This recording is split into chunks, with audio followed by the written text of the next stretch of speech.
It's the 10th of September 2018. Welcome to New Vision TV News around Uganda. Here we look at stories making headlines across the country. Let us start the bulletin from Mpigi district. Now, chaos marked the burial of slain police officer Mohammed Chidumira at his ancestral home in Mpambire, Mpigi district.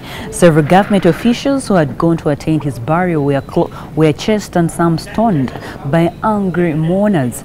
The Minister for Internal Affairs, Jeje Odong, and the police spokesman, Emilian Kaima, were some among those who left on their heels to save their lives. The chaos lasted for over 40 minutes as security forces rescued Minister Odong and police spokesman Kaima. Reinforcement from police and army was called to calm the situation. Chidumira was later buried. Chidumira, together with female friend, were gunned down by unknown assailants on borders on Saturday evening near his home in Bulenga in Wakiso district.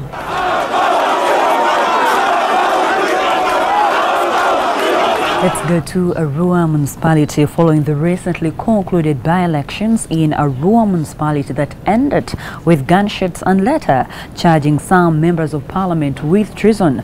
Robert Ejiku was an independent candidate in the race during the weekend held a Thanksgiving party as a way of reuniting the electorates of Arua municipality. Speaking during the Thanksgiving ceremony that was held at Arua Public Primary School playgrounds, Ejiku appealed to all people to live in harmony and desist from politics of hate. He said Kassiano Wadiri is now their member of parliament, so they should work together with the legislature to accomplish development plans for the municipality in the remaining 2 years. Robert Ejiku, an independent candidate, came third in the race after NRM's Nusrat Peru and independent candidate Kassiano Wadiri.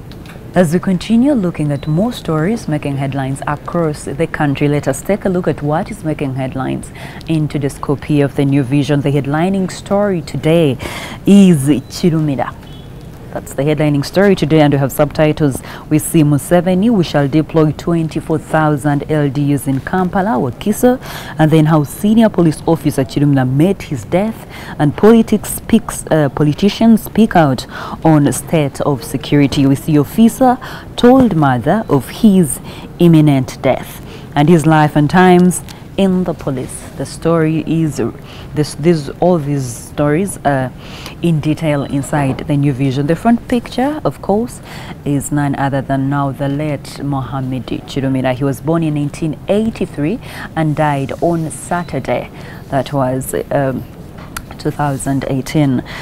May his soul rest in eternal peace. Now, moving on to more stories making headlines inside the New Vision, we see Innovation Vision Group to assess Uganda's independence journey. That is something you should look out for in the New Vision as we near October, which is next month. And then 12,000 villages to get safe water. And then farmers urged to start planting. Stories are in here, in the New Vision in detail, so grab your copy for those stories. More stories: mother gives birth under tree at health unit. That story is from Bugweli district. And then Journalists Association gets new leadership. The story is right there. Then Chidumira's shooting took 4 minutes, says a witness. Chidumira's mother speaks out, and then rough time in police. Mubaje condemns justice for fallen officer. Mubaje demands justice for fallen officer. That is Mohammed Chidumira. Okay, let's go to the pullouts that come out every Monday inside the New Vision. Now, the first pullout I see here is health and beauty. It comes out every Monday in the New Vision. It says today diabetes wreaking havoc in rural Uganda. How is that happening, and how can that be avoided? The story is in here in the health and beauty pullout. Moving on to the infrastructure pullout that comes out every Monday, it says 12,000 villages to get piped water. Story is right there. Then commissioning of Karuma Isimba Dam extended. Why? The story is right here. Villages to get safe water. Interesting. Okay, a special section why you should study in accredited university. Did you finish your senior 6 and you're still looking for where to go for university? The New Vision has the story for you. And the daily offering, which is my holiday companion for the pupils who are in their holidays, it says Lucinda's business plan. How did she make it? Lucinda has a plan for you. Don't think that children cannot have business plans at a tender age. Lucinda has the solution for you and how she is reaping big from her business. Get the story in my holiday companion right there. Now let's go to the sports docket. It says tough times, Sabri must style up. Okay, rough time there. Okay, we see cranes are blunt. Okay, Sabri is optimistic. Okay, there's a lot happening in the sports docket here, mostly about the match that took place on Saturday at Nambole. So get the stories there. Then Big Hawk, captivating, and more stories inside the New Vision. Get the New Vision at only 2,000 shillings. Today the paper is a bit heavy, so get to know why it is like this as you get it for only 2,000 shillings. And remember, we are proudly the leading daily. You're still watching New Vision TV news around Uganda. Let us continue looking at more stories making headlines across the country.